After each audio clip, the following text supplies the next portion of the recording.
Welcome to Bridging the Gap. I'm your host, Reya, and I'm using meaningful conversations and stories as tools to bridge the gap. You may ask, to what? Well, find out on this episode of Bridging the Gap. Hi, greetings from the San Francisco Bay Area, and welcome to the prelude of my podcast interview series, Bridging the Gap. My name is Reya, and I am your host for this podcast. But if you have found me in recent years, you probably know me as Reya. Ever since I started to conduct interviews, I've always wanted to start my own podcast. I've actually been planning to produce and release a podcast ever since the start of 2022. I've had an idea of what I wanted to do. I had the graphics ready. I recorded the prelude for it so many times, probably more than 10 times. But recently, I realized there was a better approach to this project. Hours after I interviewed Daniel Padilla and Catherine Bernardo, I had a conversation with my dad and my aunt about the interview.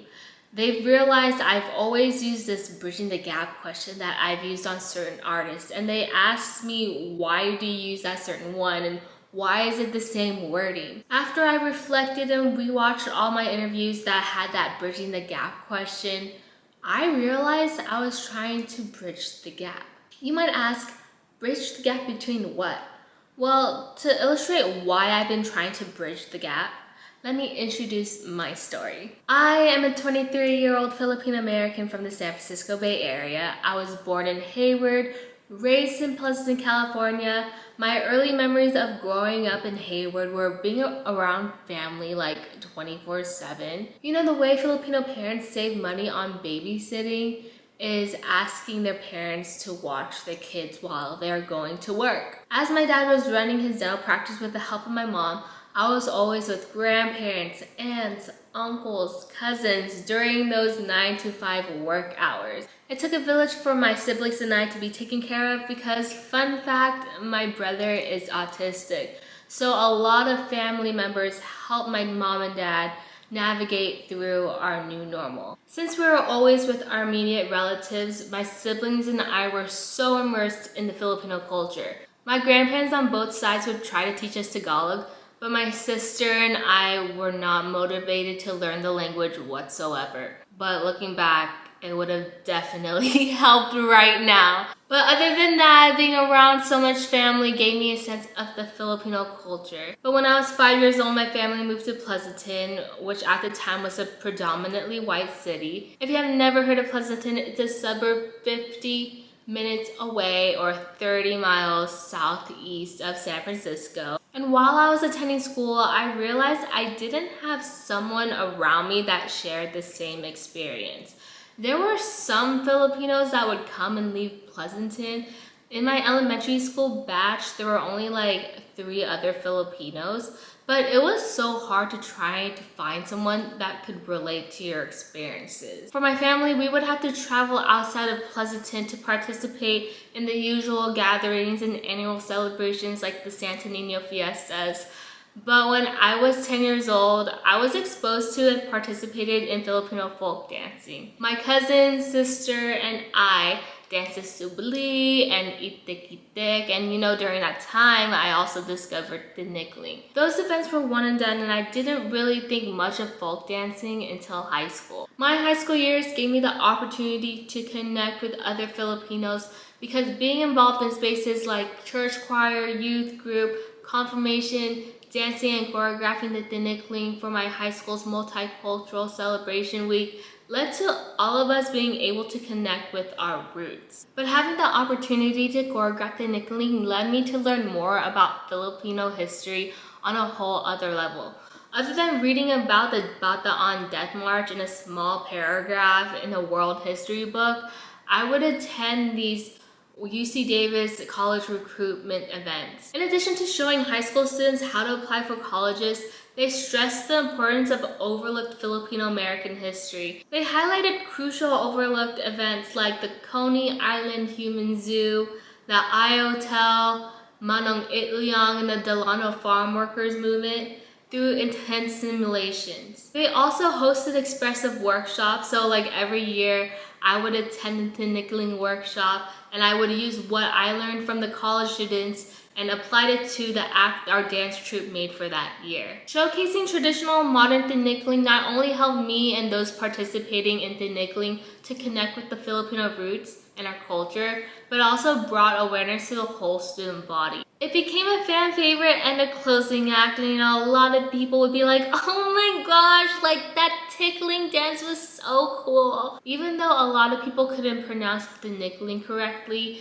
it was amazing being a part of a movement that was bringing awareness of the Filipino culture in a predominantly white and Indian school. After I graduated high school, I never thought I was gonna choreograph the tinikling ever again. I really missed the tinikling, and that was the best time of my life. My ultimate goal after high school was transferring out of community college and go to a UC. As I got accepted into UCLA, I was preparing for the next chapter of my life, and my cousin decided that she was going to have a debut. She asked if I can choreograph the tinikling finale for her party, and I was like, you know what, Olivia, I'm so over it.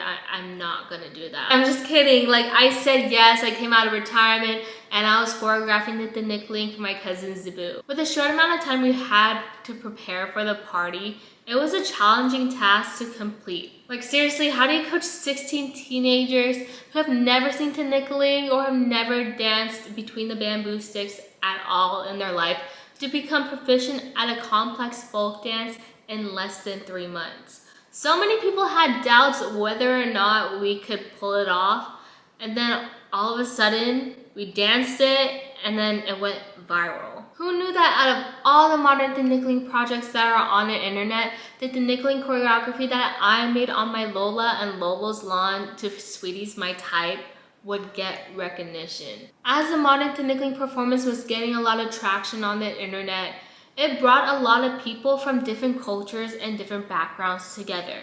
Memories arose of seeing or trying out the dance in grade school for many people. As the act bridged the gap between the United States and the Philippines, it sparked online debates on whether or not you could put a creative twist on a folk dance. While the majority of Filipino Americans that saw the choreography on the internet were hyping it up, a lot of people in the Philippines said it was disrespectful. And I totally understand. But to clarify, we did do a traditional tinikling section in the beginning before the modern tinikling segment. So if you want to check that out, it's on YouTube. If you search up Reya, it's on my channel. But unexpectedly, going viral opened doors for me. I had the privilege of meeting and connecting with artists and creators from the Bay and LA. My increased curiosity in the Filipino entertainment scene led me to working events that I never dreamed of being a part of. And as I was being exposed to the entertainment industry, I was attending college full time. My time as a UCLA student was very bittersweet. While pursuing my bachelor's degree, I was trying to figure out what my next step to keep the momentum going. Do I continue to make tinikling choreography? No, but it's really hard because you have to rely on so many people and make something to your expected level. Eventually, I got a remote job during my senior year in college that led me to collaborating with college students in the Philippines. The mission I created was to help college students bridge the gap between their organization and their schools to the Philippines and beyond, with the hopes of increasing retention rates and highlighting the opportunity of pursuing higher education. I unexpectedly became a host, which is funny because I wasn't confident whatsoever to put myself out there in front of hundreds of people, let alone present in front of thousands of viewers when I signed up for these virtual media conferences. So, interviews. I never intended to interview anyone. I wasn't an English major or took up journalism in college. But when I was given the opportunity to conduct my first interview with Tony Labruska at the Hello Stranger virtual media conference, that's when I started to figure out how I can evolve as a creator and how I can use my curiosity with the side of critical thinking to dive into this new skill of mine to not only highlight and expose the person I'm interviewing to a new audience, but to spark new conversations and push for change, especially when it comes to bridging the gap between the Philippines, the United States, and beyond. As I look back on my own story, I realized the reason why I unconsciously started to bridge the gap was because I discovered there was so much in the world than what I have been accustomed to my whole life. And as I look back at the little girl who was trying to connect with her roots and try to find people who with the same common interests, I want to create a space for discovery. For me, all I was exposed to was the California lifestyle, healthcare, specifically the dental field, American mainstream media. But as I was fortunate that my cousin's denicling act got pushed to a lot of people around the world, that's when I realized there were so many amazing projects and perspectives out there that sometimes are not easily accessible or don't get highlighted as much as they should. I started to wonder what my life would be like if I knew these things existed when I was growing up. Would I be able to speak and understand Tagalog? Yes. Would my journey to pursue a career outside of healthcare be easy to achieve? Also yes. There are so many wonderful people, stories, and movements that need to be highlighted.